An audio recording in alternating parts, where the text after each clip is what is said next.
وَلَقَدْ يَسَّرْنَا الْقُرْآنَ لِلذِّكْرِ فَهَلْ مِن مُّدَّكِرٍ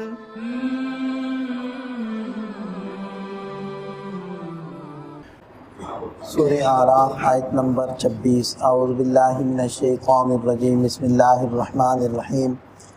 یا بنی آدم قد انزلنا علیکم لباسا یواری سوآتکم وریشا ولباس التقوی ذالک خیر ذالک من آیات اللہ لعلہم یذکرون۔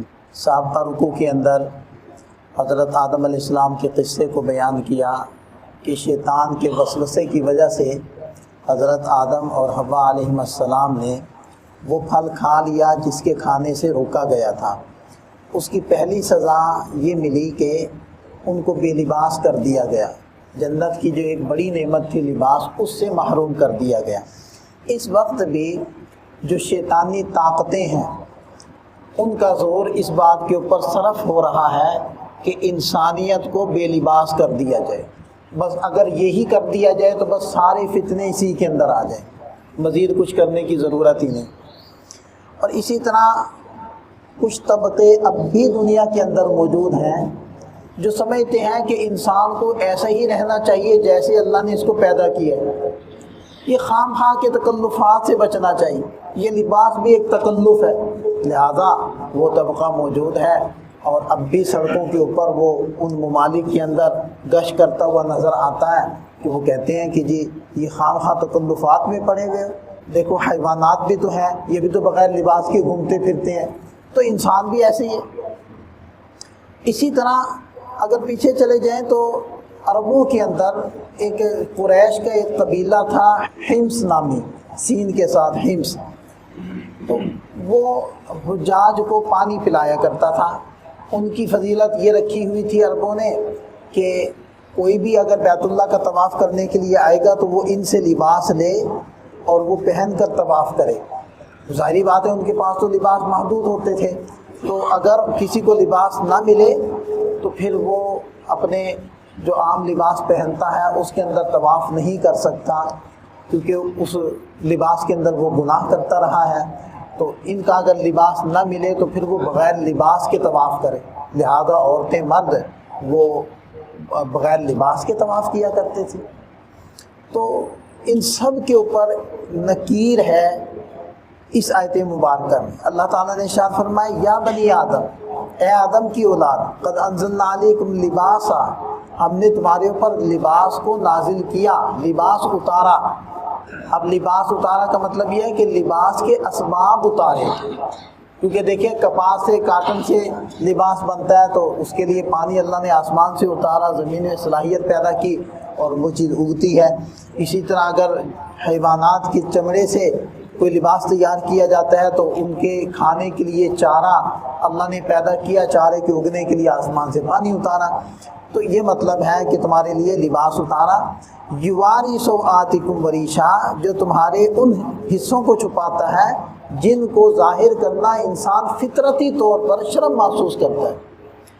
یہ فطرت انسانی ہے کہ وہ جسم کے تمام حصوں کو ظاہر کرنا برداشت نہیں کرتا۔ ہاں پھر انسان اس فطرت کو مسخ کر دے وہ ایک الگ چیز ہے، ورنہ پیدائشی طور پر انسان کے اندر یہ اللہ تعالیٰ نے چیز ڈال کر بھیجی ہے۔ وریشا، اور تمہارے لیے خوبصورتی کا سبب ہے۔ اب دیکھیں کہ اس سے کتنا بڑا حسن و جمال انسان کو حاصل ہوتا ہے، جب کسی محفل مجلس میں جانا ہوتا ہے تو کیسے خوبصورت لباس استری کر کے انسان پہن کر جاتا ہے تو کتنا خوبصورت لگتا ہے۔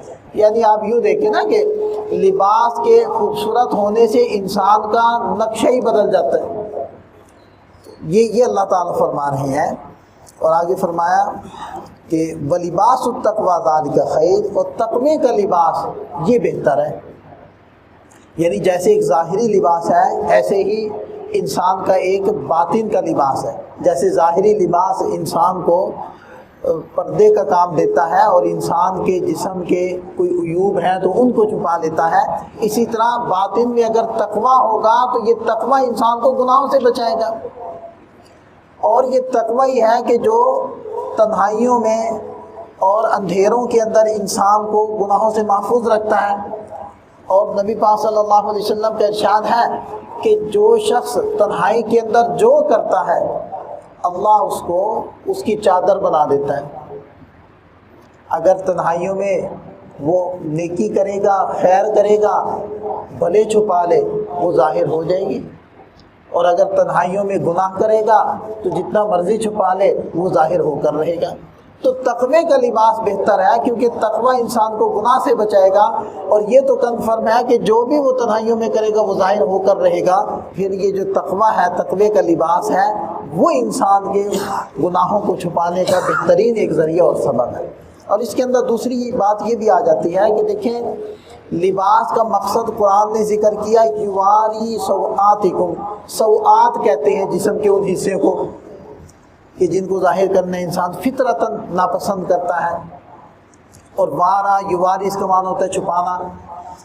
تو تقوی کا مطلب یہ ہے کہ تمہارے لیے لباس ہم نے اس لیے اتارا ہے کہ تاکہ تم اس کو پہن کر اپنے شرم کے حصوں کو چھپاؤ۔ لیکن اگر لباس ایسا ہو کہ لباس تو ہے لیکن وہ مقصد پورا نہیں کر رہا، تو پھر اس کا مطلب ہے کہ اس کے اندر تقوی کی کمی ہے، اللہ کے خوف کی کمی ہے، جس کی وجہ سے وہ ایسا لباس نہیں پہن رہا کہ جو اپنا مقصد پورا کرے۔ مثلا وہ لباس کم ہے، یا پھر وہ لباس اتنا جسم کے ساتھ چپکا ہوا ٹائٹ ہے کہ وہ چھپانے کے بجائے مزید ابھار رہا ہے، ظاہر کر رہا ہے، یا پھر وہ لباس اتنا باریک ہے کہ وہ چھپانے کے قابل نہیں۔ یہ تو اس وعید کے اندر داخل ہو جاتے ہیں کہ نبی پاک صلی اللہ علیہ وسلم نے ارشاد فرمایا کہ لعنت ہے ان عورتوں پر جو لباس پہن کر بھی بے لباس ہوں گی۔ تو وہ آج کا ہی دور ہے کہ لباس پہن کر بے لباس، ایسے باریک دوپٹے، ایسے باریک لباس چل پڑے ہیں۔ خواتین کہتی ہیں کہ بازار سے لباس لینے چلے جائیں تو کوئی بھی کسی بھی قسم کا سوٹ ایسا نہیں ہے کہ اس کے ساتھ دوپٹہ ایسا ہو کہ جو پردہ بنے۔ وہ اتنے باریک دیتے ہیں کہ وہ پردہ بنتا ہی نہیں ہے، وہ سر کو ڈھکتا ہی نہیں ہے۔ جب ان سے پوچھا جائے تو وہ کہتے ہیں کہ یہ ڈیمانڈ ہی اس چیز کی ہے، ہم تو جیسے ڈیمانڈ ہوگی وہی چیز بنا کر لائیں گے۔ تو کہتے ہیں اس کی وجہ سے پھر دوپٹہ، چادر وغیرہ پھر اس کا الگ سے انتظام کرنا پڑتا ہے۔ تو اس لیے لباس ہمیشہ استعمال کرتے ہوئے ان بنیادی شرائط کا خیال کرنا چاہیے۔ تو یہ 3 شرطیں گویا کہ اس کے اندر آ جاتی ہیں یواری سوآتکم کے اندر، کہ پہلی شرط یہ ہے کہ لباس پورا ہو، ناقص نہ ہو، ادھورا نہ ہو۔ دوسری شرط یہ ہے کہ وہ تھوڑا ڈھیلا ہو۔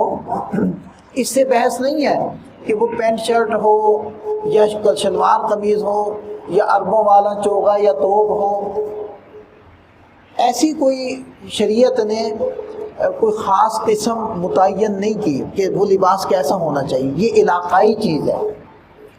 جو ٹھنڈے علاقے ہیں وہ ذرا تنگ اور ٹائٹ لباس پہنتے ہیں، جو گرم علاقے ہیں وہ کھلا لباس پہنتے ہیں۔ لیکن پینٹ شرٹ کے اندر بھی ایسی قسمیں ہیں کہ وہ تھوڑی سی ڈھیلی ہوتی ہے اور وہ باقاعدہ پردہ بنتی ہے۔ اس سے کوئی بحث نہیں ہے، اس کی کوئی تفصیل موجود نہیں ہے کہ وہ لباس کیسا ہونا چاہیے۔ وہ لباس علاقائی جیسا بھی ہو سب چلے گا، بس اس کے اندر بنیادی شرطیں موجود ہوں۔ 3 شرطیں یہاں سے پتہ چلتی ہیں۔ پہلی شرط تو یہ ہے کہ وہ پورا ہو، کیونکہ پورا نہیں ہوگا تو وہ جسم کے حصوں کو چھپائے گا نہیں۔ دوسری شرط یہ ہے کہ وہ قدرے ڈھیلا ہو، بہت زیادہ ٹائٹ ہوگا تو وہ مقصد پورا نہیں کرے گا۔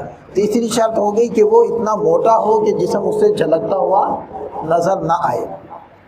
2 شرطیں ہمیں احادیث سے مل جاتی ہیں۔ پہلی شرط مشابہت، دوسری چیز تشبہ۔ تشبہ کا مطلب ہوتا ہے ارادتاً، نیتاً، قصداً ایسا لباس پہننا کہ میں غیر مسلم نظر آؤں، میں فلاں کافروں جیسا دکھوں، میرے میں اور ان میں کوئی فرق ہی نہ نظر آئے۔ یہ تشبہ ہے۔ اور تشبہ کے معنی میں آپ علیہ السلام نے فرمایا من تشبہ بقوم فہو منہم، جو جس قوم کی مشابہت اختیار کرے گا وہ انہی میں سے ہے۔ اور دوسری چیز ہوتی ہے مشابہت، یعنی انسان چاہتا نہیں ہے، اس نے تو اپنی ضرورت کے ایک لباس پہنا ہے اور اس کے لباس میں بنیادی شرطیں بھی پوری ہیں، لیکن اس کے لباس میں مشابہت ہو رہی ہے کافروں کی، اس کی نیت نہیں ہے، تو یہ مشابہت کی وجہ سے کراہیت کا عنصر تو آئے گا، ناپسندیدگی کا، لیکن حرام کا درجہ نہیں ہوگا، بڑا درجے کا گناہ نہیں ہوگا۔ تو بہرحال ان ساری چیزوں کو اگر ملائیں تو 5 شرطیں لباس کے اندر پوری ہونی چاہیے. پورا ہو، قدرے ڈھیلا ہو، موٹا ہو، تشبہ سے پاک ہو، مشابہت سے پاک ہو. اگر یہ 5 شرطیں کسی بھی لباس میں ہوں گی تو وہ لباس جائز ہے، وہ لباس اقرب الی السنہ ہے، وہ لباس مطلوب ہے. اور فرمایا کہ ذالک من آیات اللہ، یہ اللہ کی آیات یعنی اللہ کی نشانیوں میں سے ہیں یہ باتیں. لعلہم یذکرون، شاید یہ لوگ نصیحت حاصل کریں. اللہ تعالی ہمیں سمجھ عطا فرمائے، عمل کی توفیق. خاص طور پر بچوں کے لباس کے اوپر دھیان دینا چاہیے.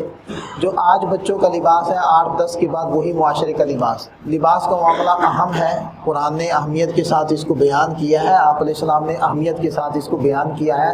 کوئی بھی ایونٹ ہو، کوئی بھی شادی غم خوشی ہو، کسی بھی موقع پر گھر کے افراد میں سے کسی فرد کا، عورت ہو، مرد ہو، بچی ہو، بچہ ہو، وہ لباس خلاف شریعت نہیں ہونا چاہیے. مزید چیز کی پابندی ہونی چاہیے. اللہ تعالی ہمیں سمجھ عطا فرمائے.